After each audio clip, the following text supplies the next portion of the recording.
nee naa fi 3 fois meilleur joueur sénégalais sama génération amul kenn ku ko gagné. mais loolu yëpp pour man amul solo. li ma gën a metti mooy gañewu ma dara sama dëkk. gañewu ma Coupe d'Afrique. def naa ko 5 fois. waaw 5 fois. looloo ma gën a metti sama carrière. li mu ko jeté gañewu ma. chaque 2 ans ma dem Coupe d'Afrique mais saa yu ma demee dama ne am nañu chance pour dem pour gagner ko.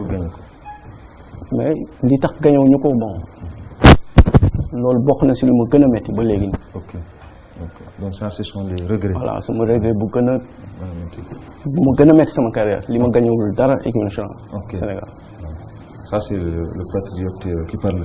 conseil la dañu bàyyi défente bi dañu jéem a xool nu ñuy booloo Sénégal mosul gagné dara comme li mu lay wax nii def naa 5 Coupe d'Afrique li ma gën a metti sama carrière su ma koy wax sax sama xol day tàng gañewuma dara pour équipe nationale dara loolu dafa metti da ngay toog ak benn Camerounais amoo loo koy wax égyptien amoo loo koy wax te ñooñu ñëpp ñu yàlla dafay def chaque fois da ngay boo demee Europe di nga ci bokk ak kenn